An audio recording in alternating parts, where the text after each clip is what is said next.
Bismillahirrahmanirrahim. Assalamualaikum warahmatullahi wabarakatuh.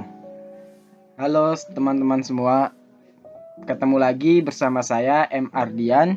Di sini saya akan menjelaskan materi matematika kelas 7 yaitu mengenai penyajian data. Sebelum kita membahas mengenai penyajian data, kita perlu mengetahui apa itu arti dari data sendiri. Data merupakan kumpulan dari datum, sedangkan datum sendiri adalah keterangan atau informasi atau segala macam informasi yang diperoleh dari suatu objek atau kejadian atau narasumber atau yang lainnya. Contohnya, misalkan di dalam suatu kelas terdapat hasil ulangan matematika, yaitu hasil ulangan matematika kelas 9. Hasilnya yaitu adalah 100, 99, 98, 75, 80, dan 85. Dari contoh tersebut kita dapat mengetahui bahwa hasil ulangan matematika kelas 9 disebut dengan data. Sedangkan setiap angka nilai ulangannya disebut datum, seperti 100, 99, 98, 75, 80, 85 adalah datum. Selanjutnya kita akan mengetahui nih apa kegunaan dan apa keistimewaan dari data, atau kita mempelajari data itu kita bakalan bagaimana sih, atau mungkin kegunaan dari data itu bagaimana. Di perkembangan zaman yang sudah sangat pesat dan teknologi yang sangat maju ini, data atau informasi itu sangat penting loh. Misalkan saja contohnya ya, ada namanya big data. Big data sesuai dengan namanya berarti kumpulan data yang sangat besar dan bermacam-macam yang berada di dalam internet.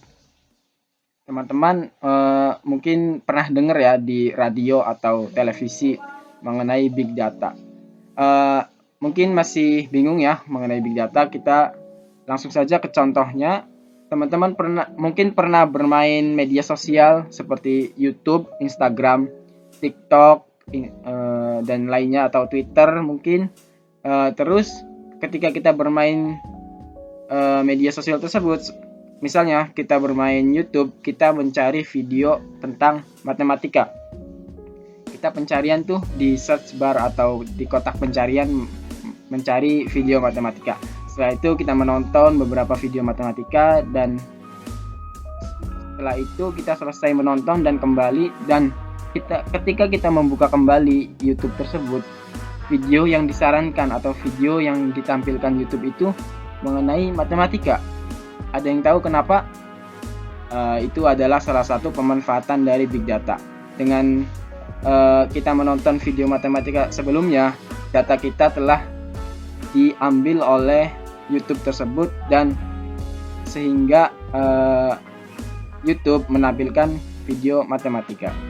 Contoh lainnya, ketika kita mencari barang di internet atau Google, kita misalkan mencari sepatu. Kemudian setelah kita membuka Google, kita membuka media sosial yang lain seperti Facebook, iklan yang muncul pada Facebook itu mengenai sepatu. Apakah itu kemungkinan? Itu bukan kemungkinan. Itu menggunakan namanya data. Sehingga dengan data atau big data ini, hidup kita menjadi lebih efektif, lebih mudah, dan lebih efektif dan mudah gitu. Oke, selanjutnya kita akan membahas mengenai jenis-jenis bentuk data atau jenis-jenis bentuk menyajikan suatu data. Yang pertama yaitu ada data berbentuk tabel. Penyajian data dalam bentuk tabel yaitu disajikan dalam bentuk baris dan kolom. Tabel, baris, dan kolom adalah tabel yang hanya memiliki satu kategori atau kelompok saja. Pada data ukuran sepatu SMP bahagia di kiri ini, hanya ada satu kategori, yaitu data ukuran sepatu. Berikut dengan nama siswanya, seperti Arman dengan ukuran sepatu 36, atau Anton dengan ukuran sepatu 38, dan seterusnya. Data tabel bertujuan untuk menyajikan data dengan frekuensi atau jumlah yang banyak. Oke. Selanjutnya kita akan membahas contoh penyajian data yang lainnya, yaitu data dalam bentuk diagram batang. Data dalam bentuk diagram batang dapat dikategorikan atau dikelompokkan dalam beberapa jenis, dan data ini biasanya menyajikan data tahunan dari suatu objek atau instansi tertentu. Misalkan saja, data penjualan produk smartphone di toko selalu ada sel. Di data ini ada 3 merek, sehingga beberapa kategori ada beberapa kelompok, yaitu Samsung dengan warna biru, Oppo dengan warna oranye, dan Apple dengan warna abu-abu. Dari data tersebut kita lihat bahwa penjualan HP tersebut tiap tahunnya, yaitu dari 2019, 2020, 2021 hingga 2022. Pada data ini kita dapat melihat perkembangan atau penurunan dari suatu objek atau data tersebut. Dari data tersebut kita lihat bahwa pada 2019 smartphone Samsung terjual 200, sedangkan pada 2020 turun menjadi 120 unit smartphone. Sehingga dengan data diagram batang kita lebih mudah dalam melihat perkembangan suatu objek atau data tersebut. Contoh penyajian data yang selanjutnya yaitu ada diagram garis. Penyajian data dalam bentuk diagram garis menyajikan data yang berkelanjutan atau kontinu yang biasanya berhubungan dengan waktu. Seperti contoh yang di sebelah kanan ini ada data wisatawan di Bali, Yogyakarta, dan Bandung. Pada data tersebut kita lihat untuk sebelah kiri yaitu jumlah pengunjung dalam satuan ribuan, dan di bawah itu yaitu ada tahun wisatawan itu. Ya, dari mulai 2018, 2019, 2020 hingga 2021.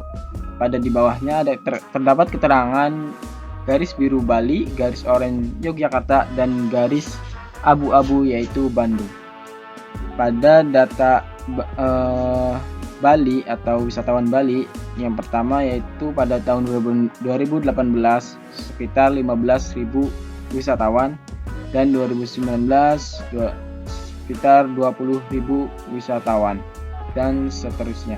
Sehingga pada data garis ini kita lebih enak atau lebih mudah dalam menyajikan sesuatu data yang berkelanjutan dan berhubungan dan waktu.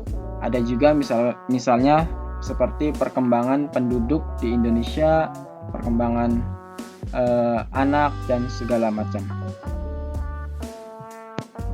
Oke, yang terakhir ada bentuk penyajian data yang sangat menarik nih, atau kita mungkin pernah lihat, yaitu data diagram lingkaran. Data diagram lingkaran adalah penyajian data yang dapat dikategorikan atau dikelompokkan yang bertujuan untuk menampilkan proporsi suatu data terhadap keseluruhan data. Proporsi atau bagian tersebut dibagi menjadi juring dalam bentuk persen atau derajat. Misalkan ada data di sini yaitu data anggota ekstrakurikuler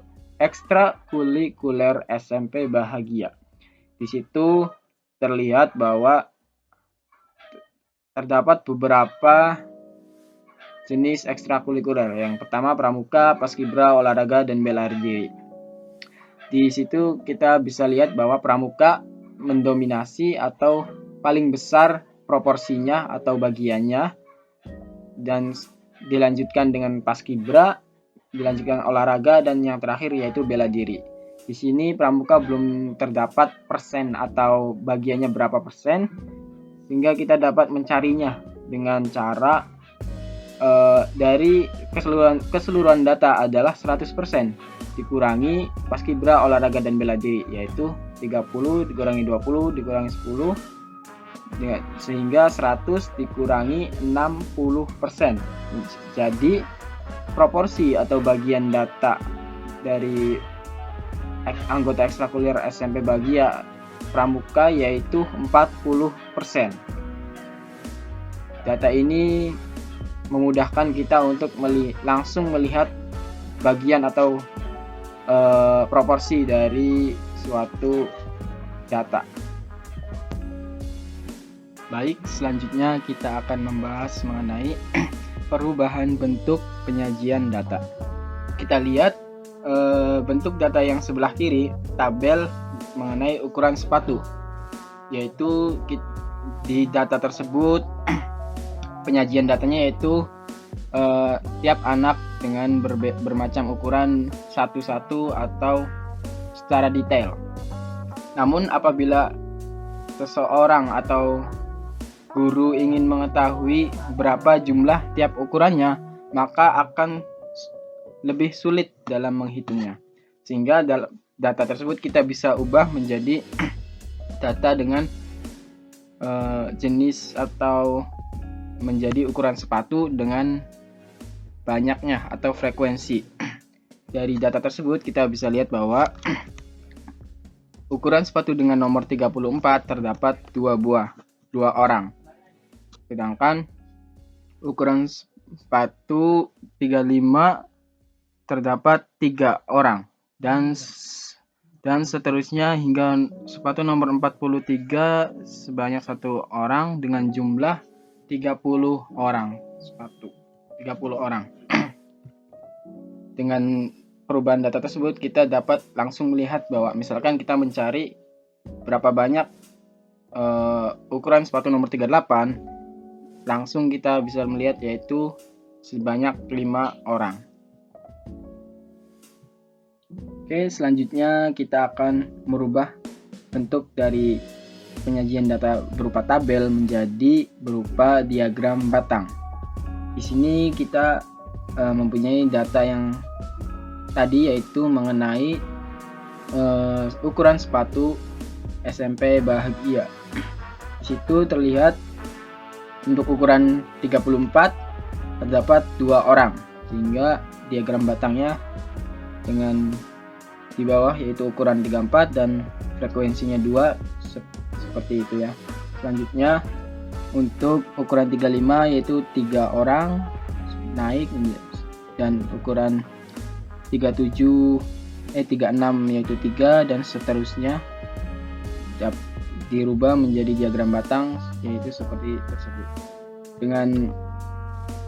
Dengan dirubah menjadi diagram batang kita dapat langsung tahu atau kita cepat tahu data mana yang paling banyak atau ukuran sepatu mana yang paling banyak dari kumpulan ukuran sepatu tersebut.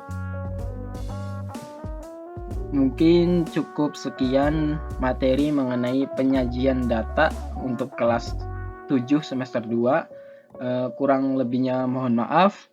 Wabillahi taufiq wal hidayah. Wassalamualaikum warahmatullahi wabarakatuh. Semangat terus belajar.